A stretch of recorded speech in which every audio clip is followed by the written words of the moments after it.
Break के बाद sex समाधान में आपका स्वागत है। आज हम बात कर रहे हैं पेनिस साइज पर। अगर आपकी भी सेक्स संबंधी कोई समस्या है, डॉक्टर साहब से आप अपॉइंटमेंट लेना चाहते हैं या फिर ऑनलाइन कंसल्टेशन चाहते हैं, तो स्क्रीन पर दी गई डिटेल्स पर आप संपर्क कर सकते हैं।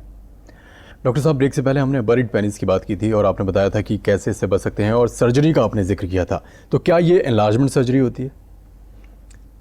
सनी, जब हम सर्जरी की बात करते हैं तो सर्जरी से पहले हम ये जानते हैं कि सर्जरी होती क्या है, आपके पेनिस का आपकी बॉडी के अंदर सिचुएशन क्या होता है, और सर्जरी से अगर हम कहते हैं कि एनलार्ज हुआ तो वो कैसे हुआ।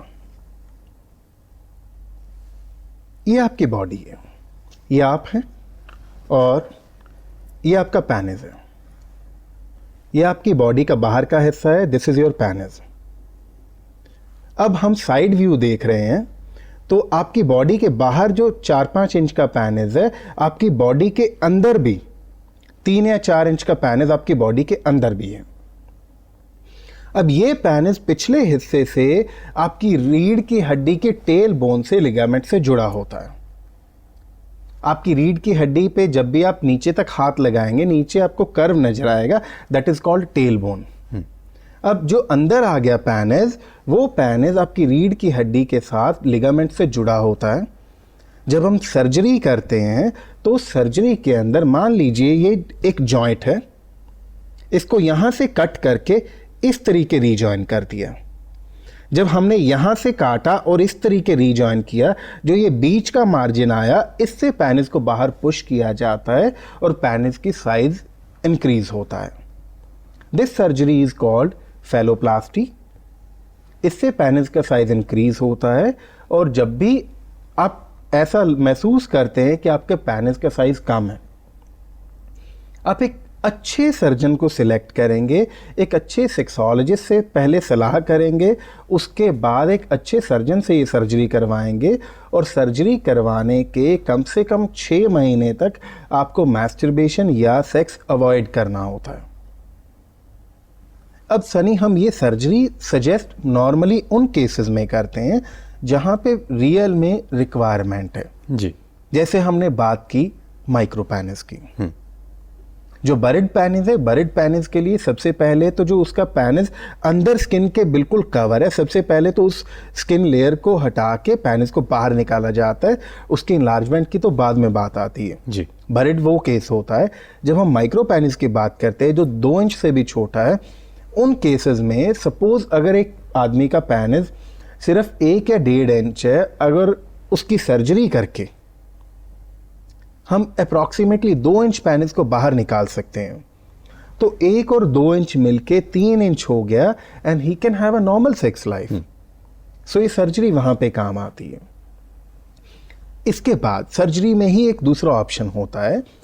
जब आप खड़े होते हैं तो आपके पेनिस के आसपास जो फैट होता है उसको आप महसूस कर सकते हैं।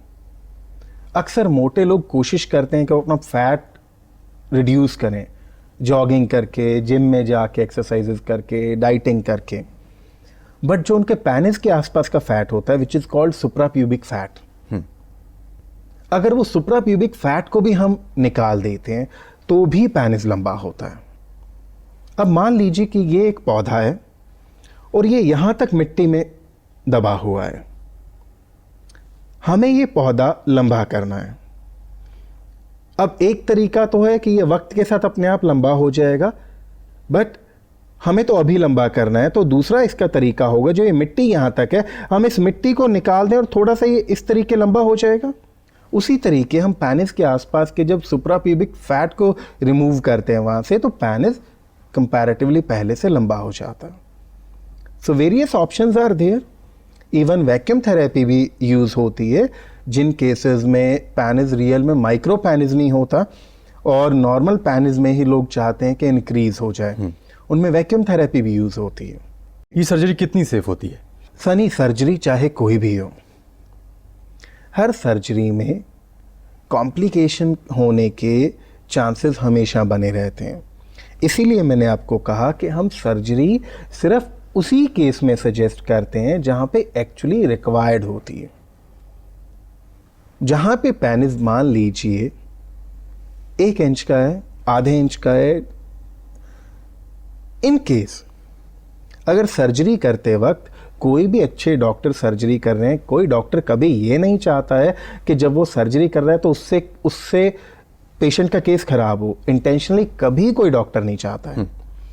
बट अगर किसी भी कारणवश कुछ कॉम्प्लिकेशन हो जाता है और हो सकता है उस कॉम्प्लिकेशन के बाद आदमी का पेनिस पूरी तरीके से वैसे ही चला जाए, इरेक्शन लॉस्ट हो जाए, कुछ भी दिक्कत आ जाए। किसी भी सर्जरी में कॉम्प्लिकेशन के केसेस ज़रूर बने रहते हैं, बट अगर माइक्रो पेनिस है तो वहाँ पे पेशेंट के पास दूसरा ऑप्शन नहीं होता और वहाँ पे पेशेंट को ये एहसास होता है कि मेरे पास शायद खोने को कुछ है ही नहीं है। खोने को कुछ ना होने का मतलब ये नहीं है कि आप जाके कहीं भी किसी भी डॉक्टर से करवा लें। आप एक अच्छे डॉक्टर को ढूंढें, उसकी इमेज, उसकी रेपुटेशन के बारे में पता करें, उन्होंने जो केसेस ऑलरेडी हैंडल किए हैं उसके बारे में जानें। कॉम्प्लिकेशन किसी भी सर्जरी में हो सकता है। अगर आप अच्छे सर्जन के पास जाते हैं और आप सर्जरी के बाद अपना ध्यान भी पूरे तरीके से रखते हैं तो कॉम्प्लिकेशन होने के चांसेस कम होते हैं। डॉक्टर साहब, बहुत अच्छी बात है आपने बताई, हमारे कॉलर्स के सवालों के जवाब दिए, बहुत जी। बहुत शुक्रिया आपका। वेलकम सनी। तो सेक्स समाधान में आज हमने बात की पेनिस साइज पर और जाना कि क्या होता है एवरेज पेनिस साइज और क्या है एनलार्जमेंट सर्जरी। आज के लिए बस इतना ही, मुझे दीजिए इजाजत, नमस्कार। Doctor Deepak Arora USA certified clinical sexologist हैं और इंडिया बेस्ट सेक्सोलॉजिस्ट के अवार्ड से सम्मानित हैं। अब पाइए इरेक्टाइल डिस्फंक्शन यानी नपुंसकता, प्रीमैच्योर इजैकुलेशन यानी शीघ्र पतन, पेनिस साइज, सेक्स में रुचि ना होना, सेक्स करते समय दर्द का होना जैसी सभी सेक्स संबंधी समस्याओं का समाधान डॉक्टर दीपक अरोड़ा से। यही नहीं, अब किसी भी सेक्स संबंधी समस्या के लिए पाएं ऑनलाइन कंसल्टेशन www.drarodas.com पर। drarodas.com इंडिया की number 1 online sexual health consultation website है। गोपनीयता की 100% गारंटी। संपर्क करें